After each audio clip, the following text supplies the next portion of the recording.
অ্যাপেলও তাদের ফোল্ডেবল স্মার্টফোনে কাজ করছে, যেটা লঞ্চ হবে 2026-এ, এবং এর ডিজাইন কিছুটা স্যামসাং ফ্লিপের মতন হবে। Flip and fold, basically foldable phones. এর সবথেকে বড় উইক পয়েন্ট হলো ডিসপ্লে।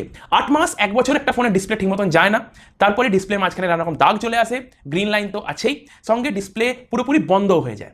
বেসিক্যালি নানা রকম সমস্যা দেখা দেয়। আর যদি ফোল্ডেবল ফোন হাত থেকে পড়ে যায় তো কি যে হবে তোমার সঙ্গে তুমিই জানো। ফোনটা বেসিক্যালি গার্বেজে ফেলে দিতে হবে, এরকম অবস্থা দাঁড়াবে।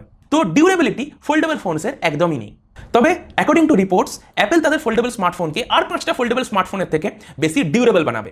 অ্যাপ্লিকেশন অপটিমাইজেশনও অ্যাপেল এই ফোনগুলোতে ইমপ্রুভ করবে, এরকম রিপোর্ট আছে। উটকো অ্যাসপেক্ট রেশিওর জন্য যে ফোল্ডেবল ফোনসগুলো, ওতে কিছু পপুলার অ্যাপ্লিকেশন ছাড়া কিছুই ঠিক করে চলে না, কোনো অ্যাপ্লিকেশনই ঠিক করে ওপেন হয় না। রিপোর্ট বলছে অ্যাপেল এই সমস্যাটার সমাধান করবে। এবার কিভাবে করবে সেটা দেখার বিষয়। 2026 সালের আগে এই ফোনটা লঞ্চ হচ্ছে না। তোমরা ভুলেই যাও যে এখন ফোল্ডেবল আসছে অ্যাপেলের তরফ থেকে, এরকম কিছু হচ্ছে না। আর ফোনটার দাম 2 লাখ টাকার উপরে হবে।